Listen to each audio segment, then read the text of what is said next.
आप सभी को जय मसीह की। ये ग्राम पंचायत सौतनार पारा कुपीडी के हैं और सौतनार ग्राम पंचायत के विश्वासी भाई लोग हैं। इन लोगों को गांव वाले बाहर कर दिए हैं। रात में या रोड के पास बैठे हैं, गांव के बॉर्डर के पास। ये रात में वीडियो कर रहे हैं। अच्छा क्लियर नहीं दिख रहा है। कम से कम यहाँ 15-20 घर के लोग हैं। स्क्रीन पे आप लोग देख रहे होंगे कि किस किस्म से रात के अंधेरे में, कड़कती ठंड में घर से मार के इनको निकाल दिया है। उनके पास ना खाने को है ना कुछ है। और वैसे ही यहाँ तोंगापाल में हुआ 2 घटनाएं हो गई हैं। उसके पहले बाकी जगह की भी ये घटना होती रही हैं। पर मैं आज एक दूसरा मुद्दे पर आपसे बात करना चाह रहा हूँ। इनकी पीड़ा का कौन जिम्मेदार है? इनके पीड़ा के लिए कौन जिम्मेदार है? बाकी सरकार जो कर रही है वो हमारे विरोधी है। बाकी लोग जो कर रहे हैं हम मानते हैं कि वो हमारे विरोधी है, हमारे दुश्मन है। पर आज हमारा समाज अंदर से ही खोखला क्यों होता जा रहा है, उसमें 2 बात बड़ी बेबाकी से रखूँगा। आप लोगों को जितनी आलोचना करना है करना, पर अब वक्त आ गया है कि हम जिंदा रहेंगे नहीं। मैं बताना चाहता हूँ कि हमारे समाज में अपना चेहरा चमकाने की एक होड़ लग गई है। कहीं कुछ हमला नहीं होता तो मैं काट खाऊं, मैं पहले बता दूं, वो पहले बता दे, इसके सिवा कुछ नहीं होता है। ऐसे ही होड़ में आज हमारे कांकेर के एक पादरी साहब हैं, नाम क्या लूँगा मैं, तो आप सब जानते हो। और उनका काम है हर जगह सिर्फ विरोध करना और अपने चेहरे को चमकाना। और बड़े दुख के साथ कह रहा हूँ कि इनने पहले सुप्रीम कोर्ट तक की ऐसे ही दौड़ लगाई थी। इनको हम बोलते भी रहे कि आके चर्चा कर लीजिए, बात कर लीजिए, सोच समझ के काम करते हैं ताकि हमको सफलता मिली। पर इनकी दौड़ थी कि मैं अपना चेहरा चमकाऊं, बाकी सब पीछे रह जाए। और वहाँ जा कर के भी ये हार के आए। और उसके बाद से ये फैसला हमको मिला कि ईसाई की जो शव होती है वो आदिवासी ज़मीन पे नहीं गाड़ी जाएगी। इसलिए आज हम लोगों को हमारा ज़मीनी हक हमसे लूट लिया गया है। उसके बाद से ये चुप बैठे हुए हैं। कोई भी ईसाई मरता है तो 60-60, 70-70 किलोमीटर जाके हम अपने शव को गड़ा रहे हैं।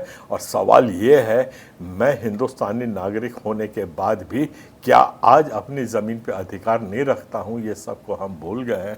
वैसा ही ये एक दूसरा एप्लीकेशन इन्हें लगाया जिसमें आपने देखा था कि 10-11 गांव में आए थे कि ईसाई लोग अंदर गांव में नहीं आ सकते हैं, उनको अनुमति लेनी है और वगैरह वगैरह लगाया था। और ये बगैर सोचे समझे हाईकोर्ट दड़ से पहुंच गए। मैं 4-5 बार इनको संपर्क भी किया, कोशिश किया लोग खबर पहुंचाने की। आगे बैठते आपके ही नाम से करेंगे, पर इसमें बात तो कर लें कैसे करना है, क्या करना है। पर उनको थोड़ा ज़्यादा ही जल्दी थी अपना चेहरा चमकाने की। और उसका नतीजा ये हुआ कि ये हाई कोर्ट से तो हार गए। और वो जो हारे हैं उसमें हाई कोर्ट ने सही ठहरा दिया कि अगर कोई धर्मांतरण करने की नीयत से जाता है तो उसको रोकने का अधिकार गांव वालों को है। उसका दूरगामी ये है कि उसी तर्क को इस्तेमाल करते हुए आज ईसाई समाज को निकाल भी सकते हैं, क्योंकि ग्राम सभा नहीं चाहती कि ईसाई लोग उनके गांव पे रहे। ये हाई कोर्ट का ऑर्डर लेकर के आए हैं। तो अब मेरा सवाल बड़ा सीधा है, आपने कैसे तय कर लिया कि किसकी क्या नियत थी? कल तो ये हो जाएगा कि सड़क चलते आदमी को पुलिस पकड़ेगी और जेल में बंद कर देगी क्योंकि आप सड़क पे चल रहे थे, आपका बलात्कार करने की नियत थी। क्या ऐसे कानून चलता है? तो ये तर्क करने के लिए क्या इनको सांप सूंघ गया था? क्या वो अपने प्ली में नहीं लिख सकते थे इन सब बातों को? और इस किस्म से आज इनकी जिम्मेदारी कौन लेगा जो आज सड़क पे बैठे हुए हैं बगैर एक्ट को पढ़े? आप जानते हैं ग्राम सभा अधिनियम 1995 में जो पारित हुई थी उसमें धारा 95 थी, जिसमें धारा 95 में दिया गया था कि कोई भी काम करने के पहले ग्राम सभा से अनुमति लेनी है। उस अनुमति शब्द को हटा करके धारा 95 में 3 साल पहले लगा दिया है कि सलाह लेनी है। मतलब शेड्यूल 5 का अधिकार आज ग्राम सभा के पास नहीं है।